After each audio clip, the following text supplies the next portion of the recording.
On a décidé de rendre compte des histoires d'anonymes qui étonnent dans le monde. Comprendre le monde à travers les gens méconnus qui luttent, qui inventent, moi c'est ce qui m'a toujours plu. Et je pense que ce sont les meilleurs experts. Ils connaissent le sujet et ils savent comment résoudre. Et c'est vraiment des gens qui agissent dans le vivre ensemble. Et donc c'est bien des citoyens qui sont engagés dans leur milieu. À l'intérieur d'un pays, d'un milieu où vous avez une personne qui essaie de faire des choses qui est là et qui essaie de faire au mieux. Voilà, elle a une vie et elle essaie de faire au mieux. Et dans le sens où elle essaie d'améliorer le quotidien dans son environnement, ou alors elle essaie de simplement aider l'autre ou de faire quelque chose pour elle, mais qui finalement, on le sait tous, qui va aider aussi finalement le monde. Depuis que nous avons lancé le site, nous avons fait 160, aujourd'hui là on est à 161 portraits. C'est autant de rencontres extraordinaires qui donnent envie d'agir, dont on peut espérer que ça donne envie à d'autres d'agir. On se sent utile, c'est un vrai plaisir de rencontrer ces gens-là. Et je pense que ce journalisme-là a sans doute de l'avenir. Nous ne sommes pas les seuls. Il y a plein d'initiatives de ce genre, locales notamment. Et je trouve que c'est dans cette direction-là qu'il faut aller, parce qu'autrement nous vivons dans un monde qui n'a pas de futur. Il y a vraiment un autre monde à inventer. Alors qu'avant, on était dans notre précaré, on croyait à la croissance, en ignorant tous les pays qui sont autour, notamment les pays du Sud. Aujourd'hui, on est tous concernés par un changement de monde. C'est intéressant. Les idéologies ont prouvé toutes qu'elles n'allaient pas changer le monde. Et je pense que c'est par ce travail souterrain d'alimenter des initiatives locales qui vont se diffuser, qui vont s'amplifier, qu'on peut changer les choses. Je pense qu'une rencontre approfondie avec la personne qui a lancé une initiative, c'est fondamental. Parce qu'aujourd'hui, on nous raconte tellement d'histoires, entre guillemets, on valorise tellement de choses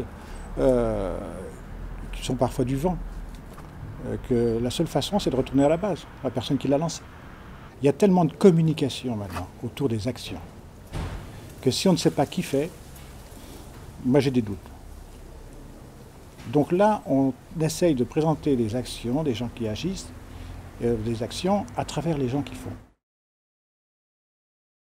Depuis que j'ai 10 ans, je veux être journaliste, je veux raconter, j'adore rencontrer des gens. J'ai toujours eu un grand penchant pour l'autre en fait. Vraiment, c'est quelque chose que j'adore rencontrer des gens, découvrir. Je trouve que c'est comme ça qu'on peut se construire aussi. Moi, c'était une passion.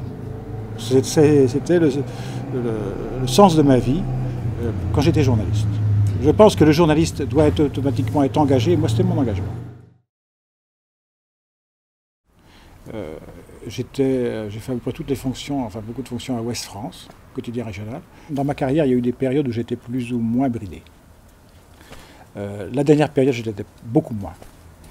Parce que j'étais dans un endroit de grand reportage, j'étais grand reporter, et donc je pouvais partir assez facilement. Bon, j'étais un peu un électron libre, donc ça allait. Mais il n'empêche que j'étais contraint par la forme, et puis aussi la ligne du journal. Enfin,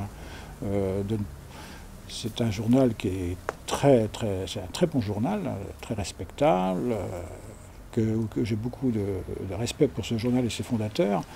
Mais il n'empêche qu'il ne faut pas trop brusquer les institutions, par exemple.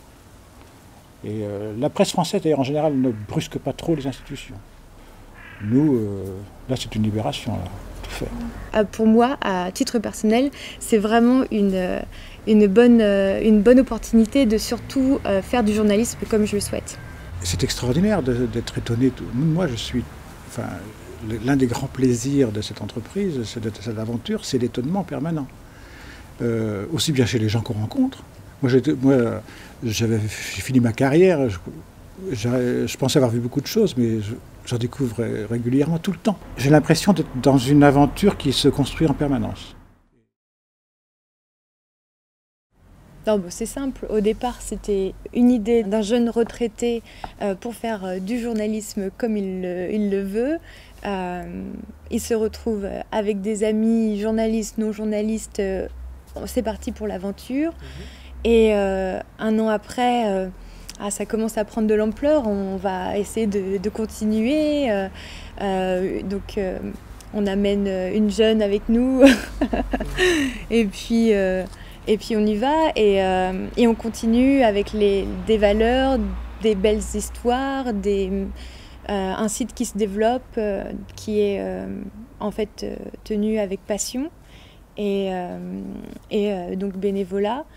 Et donc on arrive après à avoir des rêves en fait, c'est-à-dire des DVD, des livres, des films. Alors il y a plusieurs freins matériels. C'est vrai que moi j'ai hâte qu'il y ait une proportion plus forte de professionnels. En fait. Et donc parce que en travaillant avec des non-journalistes, il y a quand même le temps de la formation et les freins de la formation, de la relecture. Donc tout est relu, rediscuté, comme dans toutes les rédactions. Mais moi je suis le premier lecteur, donc c'est vrai qu'il y a des temps de discussion. Ça c'est des freins un peu compliqués, un peu lourds parfois. On a de multiples outils à notre disposition aujourd'hui. Mais c'est pour faire quoi? Moi, ce qui m'intéresse dans tous les cas dans le site, c'est pas forcément qu'on ait un maximum d'audience. Je placerai toujours le contenu avant l'audience. Ça fait partie justement d'un long processus aussi de lecture, de réflexion, de remise en question en fait du monde dans lequel on vit. Si on veut participer à un système qu'on n'approuve pas. Sur quel côté on se passe? Est-ce qu'on va prendre la voie la plus facile, c'est-à-dire celle où on suit le vent et toutes les tendances, etc. Ou si on prend la voie la plus difficile, qui est celle qui est quand même la plus passionnante? Je crois qu'on va toujours rester sur le reportage sur des personnes, avec des outils multimédia de plus en plus divers. Voilà. Et je pense qu'on va certainement marier donc le site, enfin tout ce qui est Internet, avec le papier. On peut atteindre des publics qu'on n'atteint pas avec Internet. Nous, on a fait volontairement un ouvrage peu coûteux, minimaliste, qui peut aller dans toutes les mains. Et ça nous paraît très important, très important de pouvoir atteindre tous les publics. Si chacun peut faire quelque chose à son niveau, le monde ira déjà mieux. C'est pas moi qui le dis, c'est Georges Brassens, hein. Mais c'est déjà ça et voilà. Et à quoi ça sert d'exister si on ne veut pas améliorer le monde? C'est exactement ça. C'est un peu le sens d'une vie d'améliorer le monde.